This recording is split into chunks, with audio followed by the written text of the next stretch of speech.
Hello. Hello guys, mga kahamit. Ako po'y magagawa ng sumang balinghoy. Ay ito po, binalatan ko na po ang balinghoy.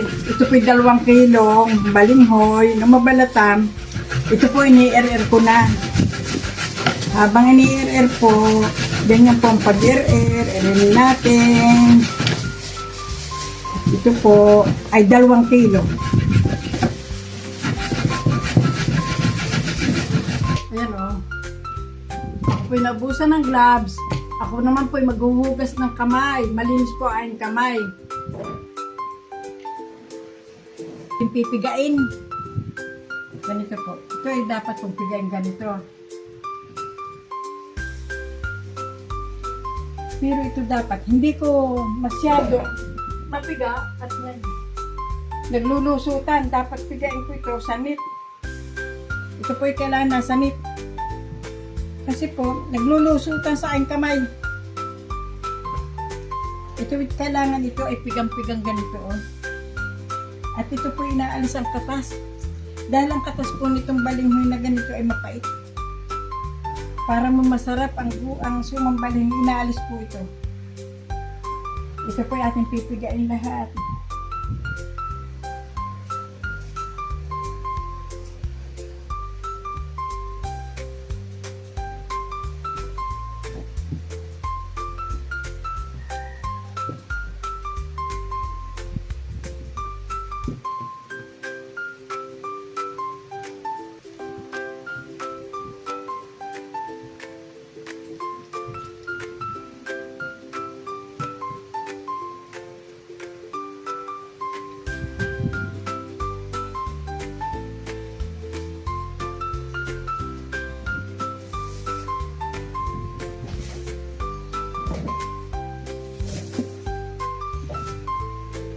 Nang ating mo mapiga yung ating balinghoy, ayan po, piniga ko na.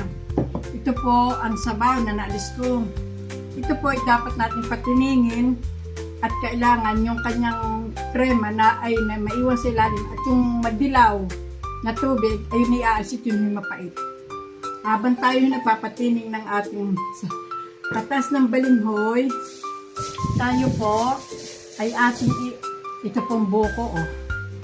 Atin pong kakayurin na ito po ang ihahalo natin.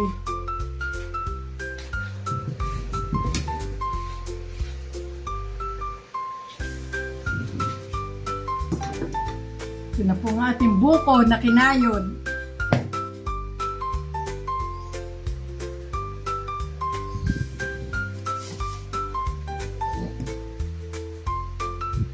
Ito po. Itong ating piniga na balinghoy at ilalagay dito sa bowl na maltes plastic. Atin pong isasama ang buko. Habang tayo nag-aali, mainatay natin yung krema ng balinghoy, pinatitinig ko pa. Ay dito yung ating hahaluin.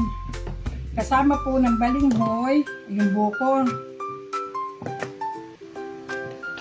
Yung pong 2 kilo kong balinghoy, ay di isang bukong malaki. Pinayod ko. Special na sumang balinghoy.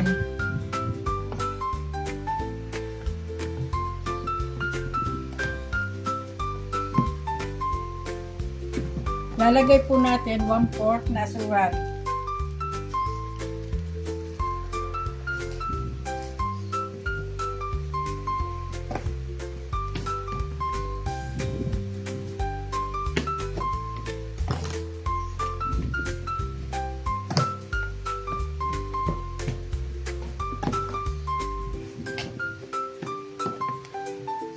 Sige lang, halo-halo at nang magkasama-sama ang kanyang lasa.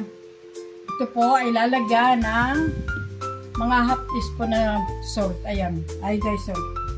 Hindi po pwedeng, lahat pong pagkain lagi yan ilalagyan ng kaunting asin para magtimbang ang lasa.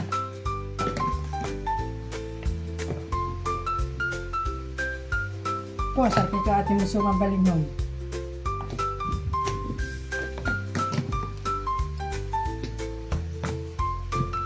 tamang pang merienda.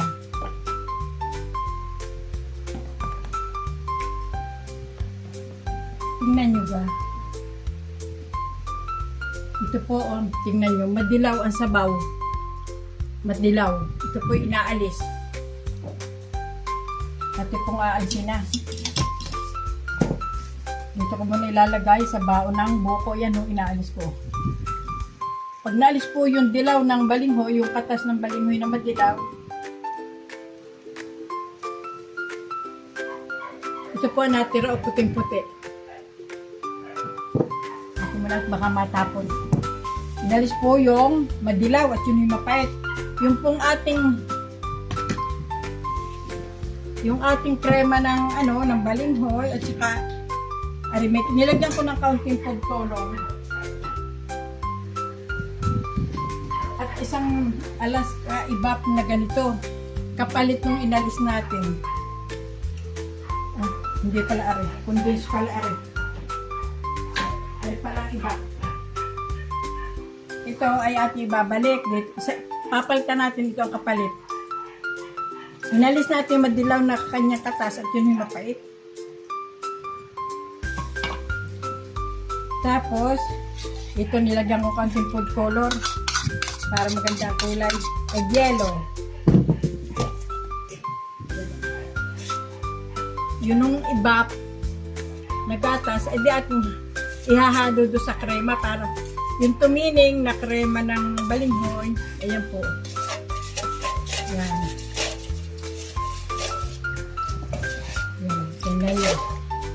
Ibap ito at yung krema ng balinghoy. Inalis ko yung katas na mapait. Ito pa ibabalik natin dito.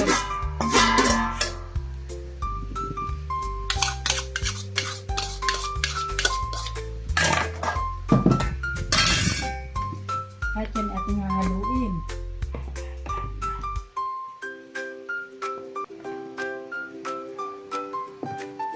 Kaya lang magpantay ang suka.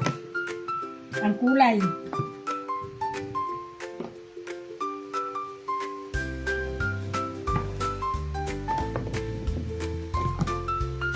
Hindi ko na po masyadong pinakatapisan. Depende ho yan sa gusto nyo gano'ng karami. Ay ako po yung nagmimino sa asukal.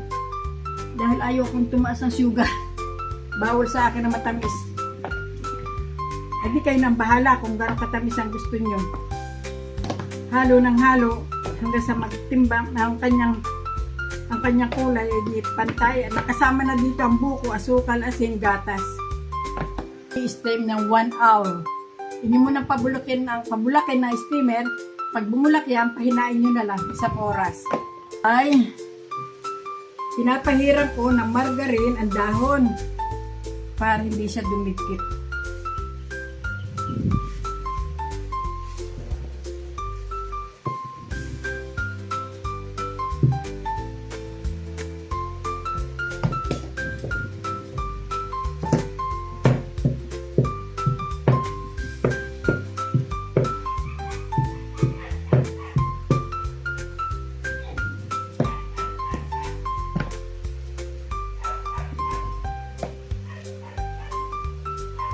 Pagkahilan na natin laki.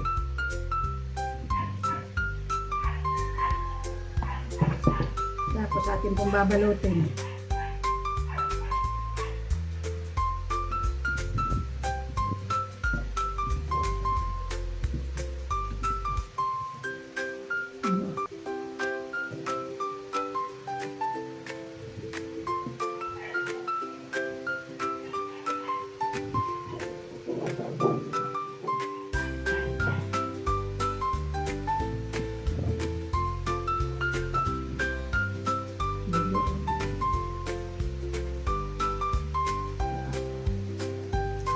Yain na. Kaya ako nilakhan na, ako gusto ko matapos na. Pero kung ari ininegosyo ay sukat na sukat. Kailangan nakasukat para mapalabas mo ang iyong puhunan at malaman mo kung magkano mo ibibinta.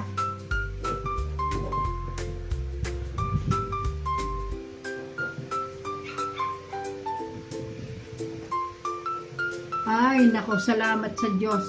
Yan, 1, 2, 3, 4, 5, 6, 7, 8. 7 malaki at 2 maliit.